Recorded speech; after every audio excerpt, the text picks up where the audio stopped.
Hi there, welcome back to my channel. My name is Marley and today I'm doing my monthly video where I talk about everything that I watched in the previous month. So all of the TV shows and all of the movies. This month I'm actually doing something a little bit different where I'm going to be tier ranking all of the TV shows and movies that I watched. Just something to kind of like mix it up a little bit so it's not just me sitting here talking, but actually doing like a proper tier ranking of all the different shows and movies. So hopefully you can get some recommendations or see what shows or movies that you should avoid. Let's just go over the tiers first. I kept it pretty basic. At the bottom, we of course are gonna have trash, as in I don't like it, it's not good, don't watch it. Then we're gonna have mediocre, pretty self-explanatory. It's just like kind of a so-so show or movie. Then we have good stuff, as in like it's pretty good.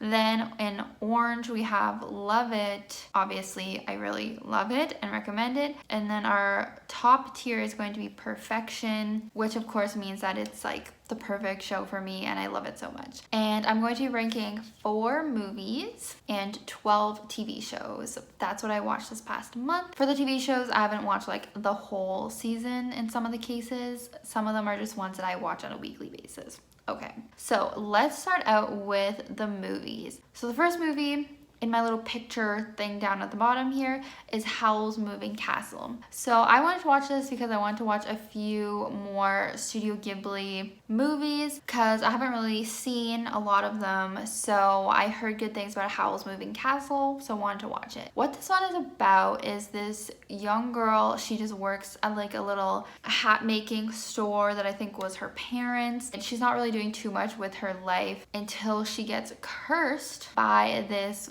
witch, I guess, and she turns into this old woman. Like physically she looks like she's like 90 or something when she's actually like, I don't know, 20 or something. And so she is in search of finding a way to get this curse off of her. So she is traveling to where there are more like witches, more magic, where they can help her. And along the way, she stumbles across Howl's Moving Castle. And Howl is someone who has magic, and he has this like moving house where you can go to like different dimensions or something like that. She just sort of starts living there and working there and has a little bit of a love story, although wasn't a huge fan of the love story, honestly. I shipped the main character with another character, not Howl. Maybe unpopular opinion. I have to say this movie definitely kept me interested the entire time, but at the end it left me feeling a little bit unsatisfied with the ending.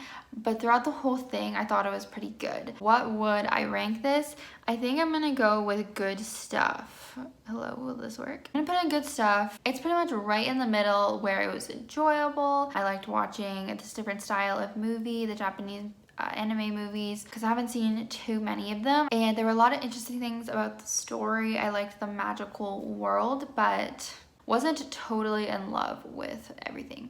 Okay. Oh, I think I lied. I think I only have 3 movies and 13 shows. I mixed this up. So this is Panic. And this is actually a show on Amazon Prime. I only watched the first episode, so keep that in mind. I'm only judging the first episode. It's based on the book Panic by Lauren Oliver, I believe, which I have not read, but it's essentially about this town, like small town where there's not too much going on, so they have to create their own entertainment. And how they do that is these high schoolers, I believe it's always the senior class or the graduating class, participates in these like dares or these situations that are supposed to make you panic. It's this competition, and whoever wins a whole bunch of money. And we're following a main character who needs that money, even though she doesn't want to take part in these dares because a few people actually died the previous year. She ends up participating because she has no money. She comes from a family where her mom like steals all her money for drugs and things like that. Classic story. So I felt kind of so-so about this pilot. There still is 9 more episodes in the season, but it did definitely feel like, okay, I've seen this before. Our kind of like plain main character, she has this sob story. She enters this competition and will most likely win it. I don't know. But I am interested to see like what sort of panic or like dare situations they get into. And I'm more interested in like some of the side characters. So right now, because I don't really know a lot about it, I'm gonna put it in mediocre. But of course, I've only seen 1 episode, so it's sort of hard to judge. But I'm intrigued to watch the rest of it, but wasn't obsessed with it. back to movies. So The Woman in the Window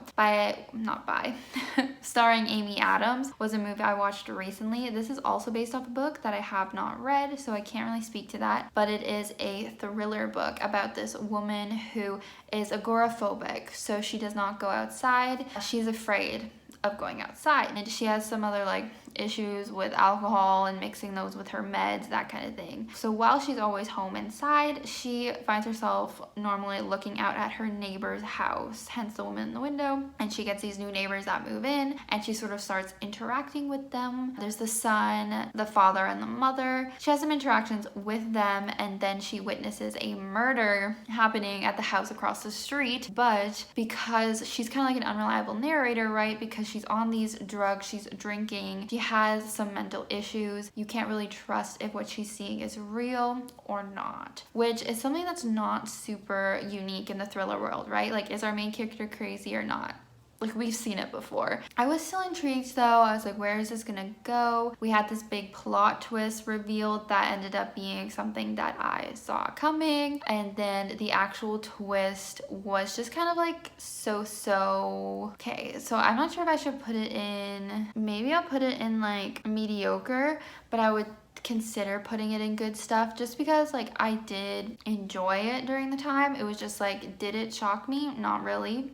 And I really like to be shocked. I really like there to be plot twists. So it was sort of more like predictable and kind of weird. Another movie I watched was Unfriended because the previous month I watched Unfriended, The Dark Web. So I wanted to watch the first one. These are movies where you're following someone just on their computer screen. Like, that's what you see is just their computer screen. In this particular one, there is a group of friends on this Skype call, and there keeps being this like anonymous person in their Skype call that they just can't get rid of.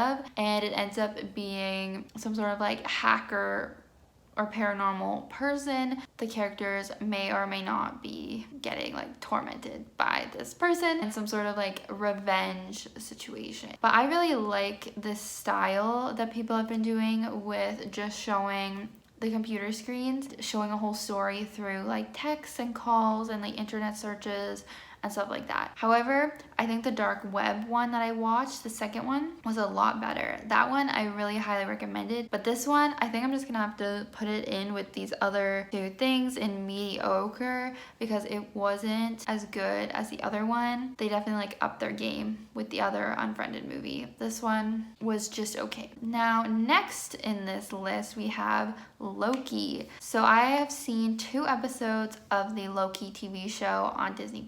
As a disclaimer, I'm not the biggest Marvel fan. I'm more of a DC fan, which you'll probably see as we go along with these shows. And I haven't seen the other 2 Disney Plus shows. I haven't watched WandaVision yet, and I haven't watched the Captain America one. But I thought, you know, I really do like Loki, so I wanted to watch this show. First of all, the episodes are very long. They're like at least 50 episodes. I feel like I liked the trend that was happening last year or something, where shows were having shorter episodes, and now I just feel like shows are going back to like having really long episodes again, and it's kind of like, well, I don't want to watch a movie when I sign up to watch a show. I am feeling not too great about this show so far. The first episode, as you guys know, Loki, I think the original Loki like died in the main timeline, and this is like a variant that did some sort of time travel stuff to have this like alternate timeline or something. I honestly like can't even describe it. But he gets captured by this like the time government. I don't know what they're officially called, but I've seen a version of this in other things I've watched, such as Umbrella Academy. They had like these official time people whose job is to like keep time in order. I've also seen this in Legends of Tomorrow. So I guess this is just like another version, but it's basically like all these people like at an office, and it's like their job to keep time flowing and make sure nothing like bad happens to the timeline. And so they kind of like get Loki to help them because there's someone that's like going through and like killing people and like disrupting time or something like that. The first episode was like very not great in my opinion. A lot of it was like watching all of the previous clips from the Marvel movies that had Loki in them. It's like it was trying to like show you who Loki was or some sort of like recap, and I just feel like even me, as not the biggest Marvel fan, like didn't need to see that. Like I remember, or even just show like the most important bits, but don't show like so much background. Like I feel like we didn't need to see that. The second episode was a little bit better, as they're actually like traveling around a little bit. We get like a reveal of who's killing people, kind of. But I'm gonna put this in mediocre again. Wow, I'm having like a very mediocre time this month, I guess. So then we get to Vampire Diaries, which is the one rewatch in this video. I've been rewatching it for the last few months with my boyfriend, but it is my favorite show of all time. So I'm just gonna quickly move it up here into perfection. Although, ironically, we are on season 5, so maybe this was actually an incorrect ranking. Maybe I should bring it down just for season 5, which we're currently watching. And as someone who's watched all of it, I have to say I think season 5 might be the worst season. That's not counting 7 and 8. Like, obviously those are the worst seasons, but like not counting those, it would be 5. Like, it's just not up to par with the rest of the series. If you guys don't know, I'm sure you do, the Vampire Diaries is about vampires and about love. Specifically a love triangle between this girl and these two brothers, Salvatore brothers. In season 5, it's the college years, which definitely just has like a different vibe to the show. I don't totally mind that aspect, but right now I think that the villainous characters in the show are pretty weak. I don't want to like spoil or like say names just in case, but I would just say like the storyline with the villains is not like really strong. And then also, as someone who loves Damon and Elena, they are finally together this season, and I just definitely preferred when they weren't together and it was that will they won't they, like tension, all that kind of thing. I feel like I don't like Damon and Elena's dynamics quite as much in this season, which also could be due to the fact that the actors would have been broken up in real life at this time, and so their chemistry was like a little bit off. Moving along, then we have The Flash, which obviously is following Barry Allen. The Flash, the fastest man alive. This is based on the DC hero. I think we're on season 7 or season 6 of the show, and I have to admit, like, I loved this show back in the day. I thought it was so good. The characters are very fun. It was kind of like a spin-off of Arrow, and Arrow was a lot more serious, and The Flash was like the more like fun show. I just think it's like overdoing its run. I feel like the plot has not been very good this season. In fact, the last few episodes, there's been like barely any plot. It's been really filler. We haven't had like a main driving villainous force, and we've had a few characters that have left, like main characters. We're getting these new characters in that aren't, not all of them are super strong. Some of them are. Like, I love Chester a lot. I think he's a great replacement for Cisco, but for example, Cisco, who is my favorite character and a great comedic relief, has now left the show. Caitlin, who is a main character all the seasons, has like barely any personality. I like don't even know what they're doing with her character. And it's this really weird thing where Barry and Iris, which is the main love story in the show, they barely interact on screen. They're supposed to be like married and in love, and I think there might be something behind the scenes with the actors because they never show any on-screen kissing or anything. They always just find some way to put it off screen. So there's some like weird dynamics I think going on here. I think I still like it more than I think I still like it more than everything that's in the mediocre category, so I'll put it in good stuff, but this season is definitely the weakest.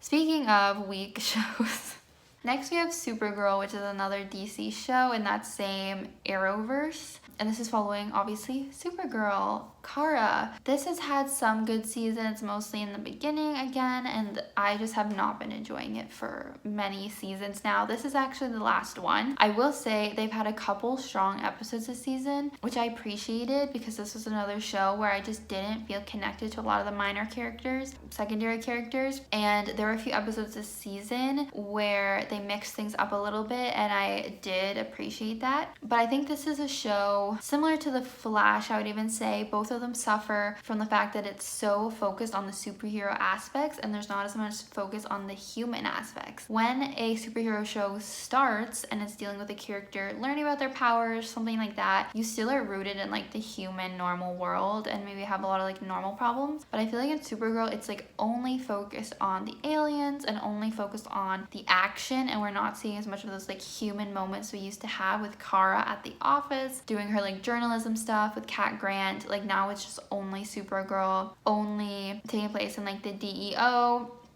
And I think that's something that's really suffering. So I'm gonna put this in mediocre, where it belongs. Next up, we have This Is Us. This show has ended now. Not completely, but the 5th season I think it was, and there's gonna be one more season. And I would have to say this season also was probably one of the weaker ones for This Is Us. I think it's either that these shows are going on too long, or that COVID just like really impacted the plot and like how these shows were able to be put together, which definitely could be a possibility. But in This Is Us, I feel like we've really explored so much with these characters, and there's not really a lot left that we can explore with the flashbacks, especially with Jack, for example, the dad. Like, he was barely in the season because there's just not a lot more you can do showing the flashbacks. We did have a pretty big like twist at the end, which I'm quite shook by. I want there to be like a solution that is different than what it makes you think is happening. Like, I hope they're just tricking us, because it's really upsetting how it ended. But yeah, we have one more season. I'm hoping this next season will have more flash forwards. That is the vibe that I'm getting. I think it'll be more like jump forwards to see where these characters end up, because it is the final season. So I feel like it will be a stronger season next year when we are getting those things more wrapped up. It should be pretty emotional because we've been with these characters for years, and just seeing where they end up should be good. So I think I'm just gonna put this in good stuff. Again, would maybe put it in love it if it was one of its stronger seasons, but just because it was probably the weakest one, I'm just gonna leave it there. Then we get to Legends of Tomorrow, another DC superhero show, and this is one of my favorite superhero shows. It always has been. Basically, it's about like the misfit superheroes is how I would describe it. Like all these different superheroes that are more like minor. They have this time machine, and basically they're always like traveling through time, which is a really fun dynamic and premise. There's always like fun new things for them to do, different ways for them to dress or act, and a lot of times you'll see like famous figures from history. Like this year we actually saw JFK one time, we saw David Bowie. So last season left off where our main character, the captain of the time traveling spaceship,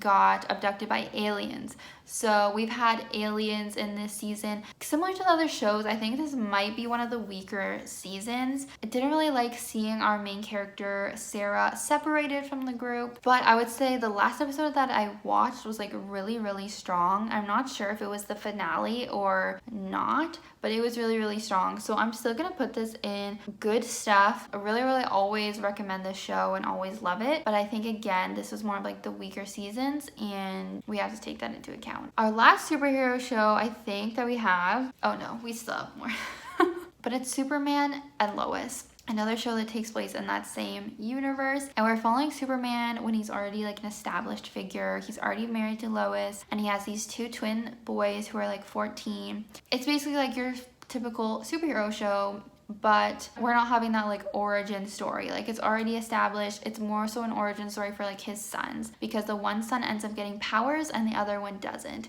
which is a very like interesting dynamic. I also like Lois. My favorite characters are definitely Lois and then the son without powers, Jonathan. Lois always has like her own story kind of going on with her like investigating, and then I like that the teenage boys are the ones that keep us rooted more in like the human world. They have their own like high school problems, girl drama, stuff like that. Really enjoy this show, and I'm gonna put it in love it. I absolutely love it. It's actually a show that I look forward to watching every week. Then we have High School Musical, the musical, this series. This is essentially Glee, I have to say. Like when it started, this is one of those shows that I think had shorter episodes, and now they're just getting longer, which I'm kind of annoyed about. Originally it was like all these kids performing High School Musical. This season, the second season, they have thrown away the High School Musical thing, and it's essentially Glee. Like they're putting on a musical, which is different than Glee, but they're doing mostly covers and like other songs that don't really have to do with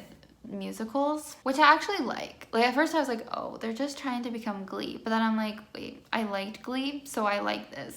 So they're doing the musical The Beauty and the Beast. There's really, really cute, wonderful characters that you will adore. It's basically Glee, but less problematic, which might make it sound more boring. And like, yeah, it probably is more boring than Glee, but we have like a less problematic like student teacher bond happening. I really, really like our musical theater teacher in this show, Miss Jen. I don't know, there's like more queer characters, which I feel is great, and just like a lot of diversity, which I think is really great, and like a lot of talent in the show as well. Olivia Rodrigo's in it, of course, which I didn't realize she wrote Driver's License and like I guess all her breakup music about the guy that plays her love interest in this show, and like they're broken up obviously from her music, but like they still have to film together, which is interesting. I'm like, that would be hard as a teenager having to do that, but they do it, so because they're dating in the show. So I'm gonna put this in good stuff because this is a show I am definitely enjoying. It's just like not a favorite. Speaking of favorites, next we have Love, Victor, which I'm just gonna put it right now. This might be the only show I put up in perfection this month. It is a spin-off of the movie Love, Simon. We're following Victor, who is this young gay kid who really looks up to Simon because he, at the beginning of season 1, is not out. So we're following his life. He comes from a Hispanic background and like very like Catholic background. So he is, you know, scared to come out to his family, along with obviously like being afraid to do it with his peers. And then we are also following like some of his friends and other people in the town. At the end of season 1, he came out. So, spoiler, so season 2 is really about like his family coming to terms with it, specifically his mom, who's having a harder time. Also his dad, obviously like his siblings are like more accepting, getting used to like his peers knowing about it. This show is just so great how they tackle all these real issues. Like there's another character who's dealing with his mom's mental health issues. There has to do with like having sex for the first time. It just takes a really like real approach to things, I feel, but then are also like age appropriate and everything too. So I just love this show so much. Victor and Benji are everything. There definitely was some drama with that. There was some pain with that. And there was a crazy cliffhanger at the end that I'm just like dying for the next season. Then I also watched the first season of Euphoria. I think there's only one season, and this was on HBO. It has Zendaya in it. It's crazy. Most of the show is crazy. So this is a teenage drama show, but like the teenagers are dealing with such crazy drama. It's not as much like Love, Victor, where it's more innocent and it's more realistic. This is like the crazy end of like what teenagers could be dealing with. I'm talking like being drug addicts, doing all these drugs, like almost getting killed by drug dealers. Some characters are literally like sociopaths or psychopaths. There's people just having so much sex. There's having sex with like adults, so like there's some sexual assault going on. There's like a webcam storyline. There's like a little bit of teen pregnancy, some like monogamy issues, a lot of cheating, a lot of like it's crazy. It's crazy. At first I was very like disturbed by the content in the first couple episodes, but as the show goes on, like you either get used to it or it gets less disturbing. The only thing is, I would say the finale, like just with how the show went, I expected the finale to be crazy. Like maybe we get a character death or something wild, and it was just like, no. It was probably like the dullest episode. So that's my only complaint. I'm gonna put it in good stuff because I did end up enjoying it. I think it's really entertaining and unique, but I just feel like it should have gone out with a bang in that last episode. I don't know what happened there. Then we have a couple shows I haven't watched as much this month, but I watched a couple episodes. Batwoman is obviously about the superhero Batwoman. I'm just gonna put this in good stuff. I feel like I am liking the new Batwoman we have when our original actress left last season. I'm liking that Alice is getting more of a storyline that's not just like she's evil and is trying to kill Kate, her sister, aka Batwoman. She actually got a love interest this season. She got more backstory. She's having more interactions with her dad. And then I also just love our main like Bat team and the friendships involved and everything like that. I like that they found a way to kind of mix in Kate, which is our old Batwoman, back into the show without the actress. They're doing it in kind of a interesting way, and I'm just still enjoying the show. Then I'm gonna put Legacies into maybe into good stuff as well. Because I've said before in these videos that I feel like this season is probably the weakest one, but I have been enjoying the last couple episodes. I realized that Legacies does a lot of fun, like kind of like parody episodes. They recently did like a Star Wars one where they were kind of like making fun on that, and I do think that that's very fun. It's not the vibe you would expect from a Vampire Diaries, an original spin-off show, but at this point we've seen so much drama with vampires, werewolves, witches, that I feel like, you know, you just gotta have some fun with it. I am sad though that my favorite couple is going through some drama, but at the same time I'm like, okay, they kind of need it. They kind of need something to like spice this up. But I have to say, like, they pretty much had the same villain like the whole show, and that is one thing I would say they need to work on. Like, get a stronger villain, get a new villain. Come on. So this is my final ranking. Obviously, Love Victor ended up being the top of the top. Like, would recommend 100%. It is so adorable, but also like has so many like heartbreaking moments and also heartwarming moments. And then on my next tier, Vampire Diaries and Superman and Lois. Still absolutely love watching these shows. These are the ones that if I had to choose, I'd be like, let's watch an episode of this. Very entertaining. Perfect mixture of everything. These are all the things that I would say good stuff, so I would still recommend them. Next we have mediocre, so these would be the things that I like don't really recommend, as we don't have anything in trash. At least we didn't watch any trash this month, which makes sense. Like, I didn't watch that much stuff. So this has been a tier ranking video of what I watched in June. Let me know your thoughts on any of these movies or shows if you've watched them. And leave me any recommendations, especially for movies, because I have not been watching many movies lately and I need to know the good ones. Please make sure to subscribe to see these videos every month and get more recommendations or reviews. And I'll see you guys in my next video. Bye!